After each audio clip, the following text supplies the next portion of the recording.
삽을 든 남자가 미친 듯 달려갑니다. 15년 전 그가 묻은 시신을 확인하기 위해서죠. 죽은 줄 알았던 박민호가 살아서 자신을 찾아온다는 공포. 그 공포가 그를 15년 전 그 장소로 이끌었습니다. 오늘은 6회에서 폭발한 타짜 도기의 활약과 7회 예고편에 담긴 소름 돋는 복수 전략. 지금부터 완전히 해부해드립니다. 6회는 정말 통쾌했어요. 김도기가 또 하나의 부캐를 꺼내는데 이번엔 타짜였습니다. 김도기는 임동현이 도박 중독자라는 걸 알아냈어요.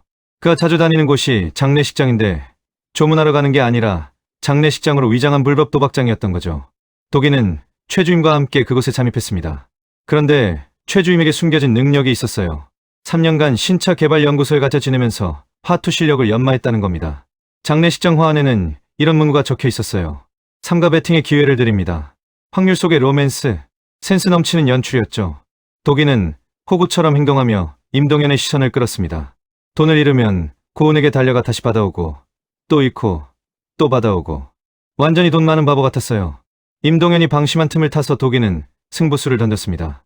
자동차 키를 판돈으로 걸었죠. 임동현도 지지 않으려고 헬스장 운영권을 걸었어요. 패로 보지 않고 자신만만하게 올인하는 김도기. 임동현은 기가 눌렸습니다.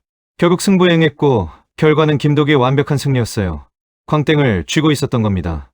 헬스장은 무지개 팀 손에 들어갔고 도기는 내부를 샅샅이 조사했습니다.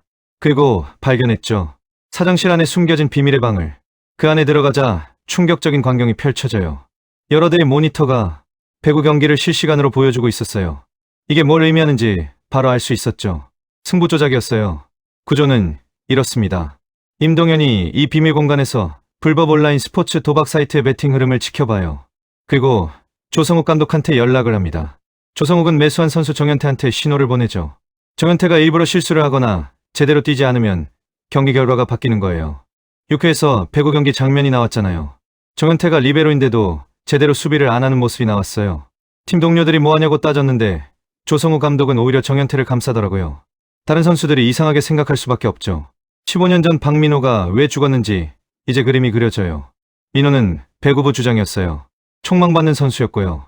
아마 승부 조작 제안을 받았을 거예요. 근데 거부했거나 신고하려고 했던 거죠.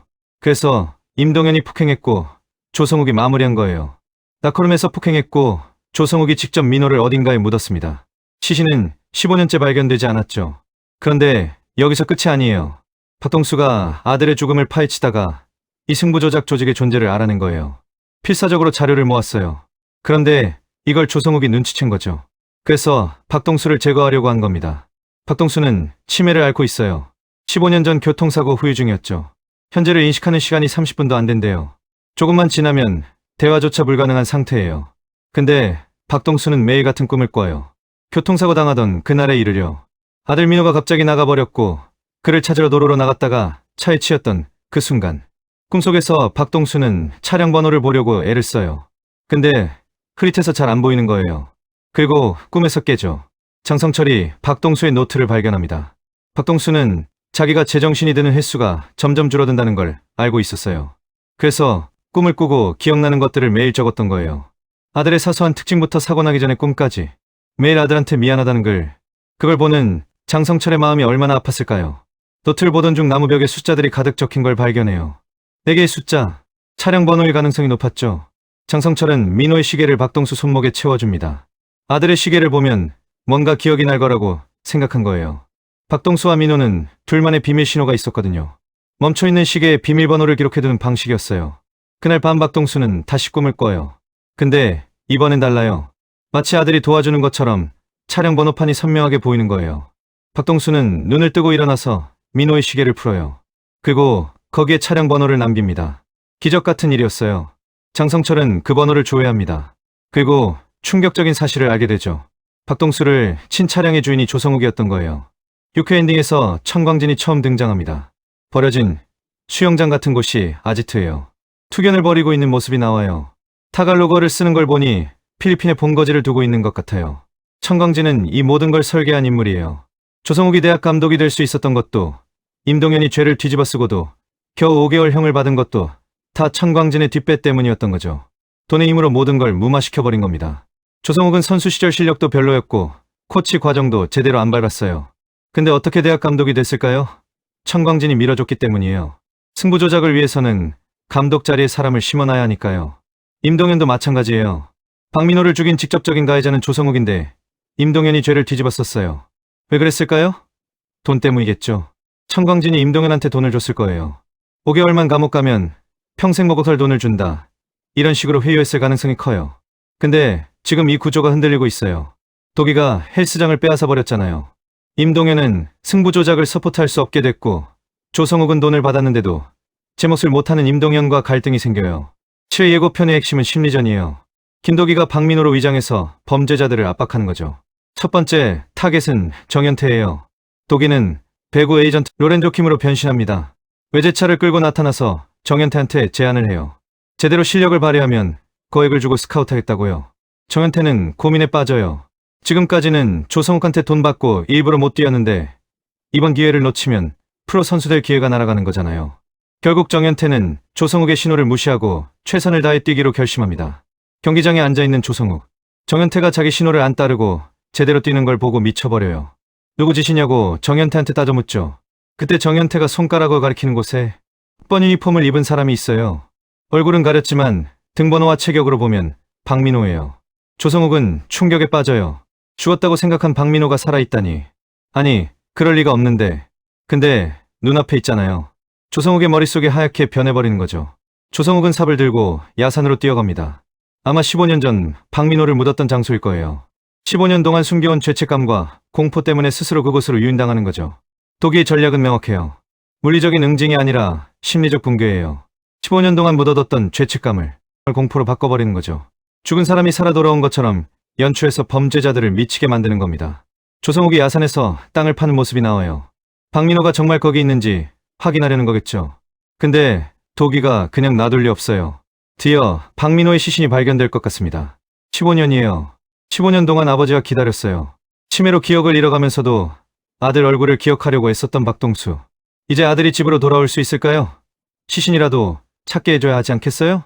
그런데 7회 예고편 막판에 심상치 않은 장면이 나옵니다. 차량이 심하게 뒤집어지면서 폭발해요. 누구 차일까요? 도기의 모범 택시일까요? 천광진이 직접 움직인 거예요. 조성욱이 흔들리는 걸 보고 뭔가 잘못되고 있다는 걸 직감한 거죠. 그래서 한국으로 날아와서 직접 김도기를 제거하려는 것 같아요. 은문석이 연기하는 천광진은 무에타이 실력자예요. 은문석 배우가 물러올 소름 끼치는 반전, 이재훈 배우와 펼칠 극강의 액션 시퀀스. 극강의 액션이래요. 8회에서 도기와 천광진이 붙으면 이번 시즌 최고의 격투신이 나올 것 같아요. 성공개 영상에서 안고은이 택시 면허를 따고 거칠게 운전하는 장면이 나왔거든요. 아마 도기를 구하러 모범 택시 드라이버로 나타나지 않을까 기대해봅니다. 보통 모범 택시는 2회로 한 사건을 마무리하잖아요. 근데 이번 박민호 사건은 5회부터 8회까지 무려 4회에 걸쳐 진행돼요. 시즌3에서 가장 긴 에피소드죠. 왜 이렇게 길까요? 이 사건이 모범 택시의 탄생 이유이기 때문이에요. 장성철 대표가 복수대행 서비스를 시작하게 된 계기가 바로 박동수였어요.